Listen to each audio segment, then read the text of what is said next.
I'm Deb Runnalls, and I'm the Senior Manager of Wellness and Support Services at the Kirby Centre, and I have worked in the field of homelessness for 30 years. I think Calgarians don't always know what women are up against when it comes to homelessness and poverty and really trying to survive in this city. It's a city that is so rich with resources and supports, but it also is very difficult to try and survive if you're a woman who's facing any kind of issues whatsoever.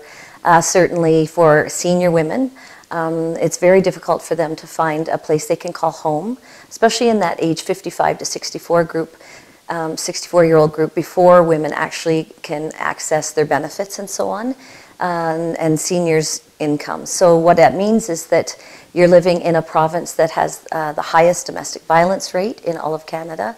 You're living in a city with high rents, and we don't have the highest minimum wage. So even for women who are still working, it's very, very difficult for them to actually make ends meet and be able to work full-time and still find a home.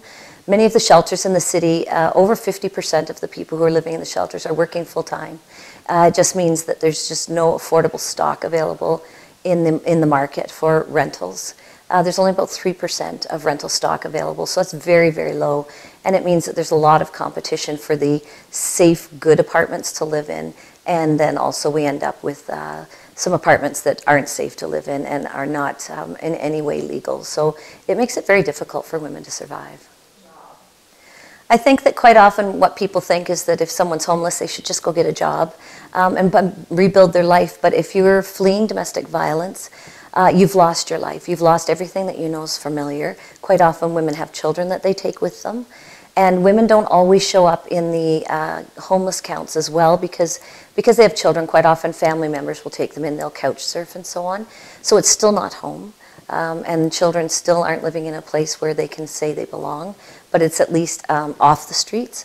And I think as Calgarians, when we see someone that obviously is struggling or facing homelessness, it's really amazing if you could, instead of looking at them and filling in the blanks for yourself, wonder about the story that goes behind what you see, because there's always a story there, and some of those stories are just so painful, it's heartbreaking.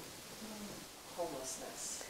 You know, it's kind of interesting because you hear the word homeless all the time. It's in the news. You hear a lot of donors saying, you know, we've been giving money to this forever, and the problem isn't being solved, but it's because the problem is so big. And because we're such a diverse city, we have so many immigrants coming to Calgary. So what it means is that we've got such high demands on the resources that we do have. And ending homelessness is not about just picking someone up and putting them in an apartment. This city is so incredible with the way that people come together and solve the problems. And homelessness is one that's been around, and it always will be. People will always fall into homelessness. The trick is that we have to come up with ways that when someone becomes homeless, we're immediately wrapping a system around them that gets them back out of it really quickly and back into home so that they have a place to belong and they can go on with their lives. Homelessness should be a moment in time. It shouldn't be forever. And I really think that the powerful thing is that we need to always remember that it's about geography. Homelessness isn't about someone's worthiness or their abilities, but it's geography. It's about no place to live, and that should be pretty easy to solve. I think that communities can do a lot to solve the problem. First of all, by education. Be aware homelessness is not something that happens downtown. It's throughout the city. And so just being aware that there are people in every community in this city who are struggling and trying to make ends meet. We've got families trying to, to both parents working, raising kids. It's very difficult to try and really make it work in this city.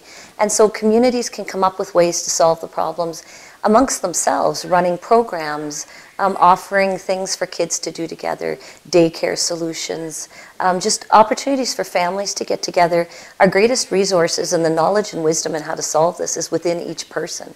So the more you bring people together and introduce them to other people, the better the chance is that they've got a community around them that will make the difference.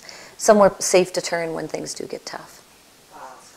Well, it's interesting because we quite often think that people should come to us when they're in trouble. When people are in trouble, it's quite often mixed with such shame and embarrassment.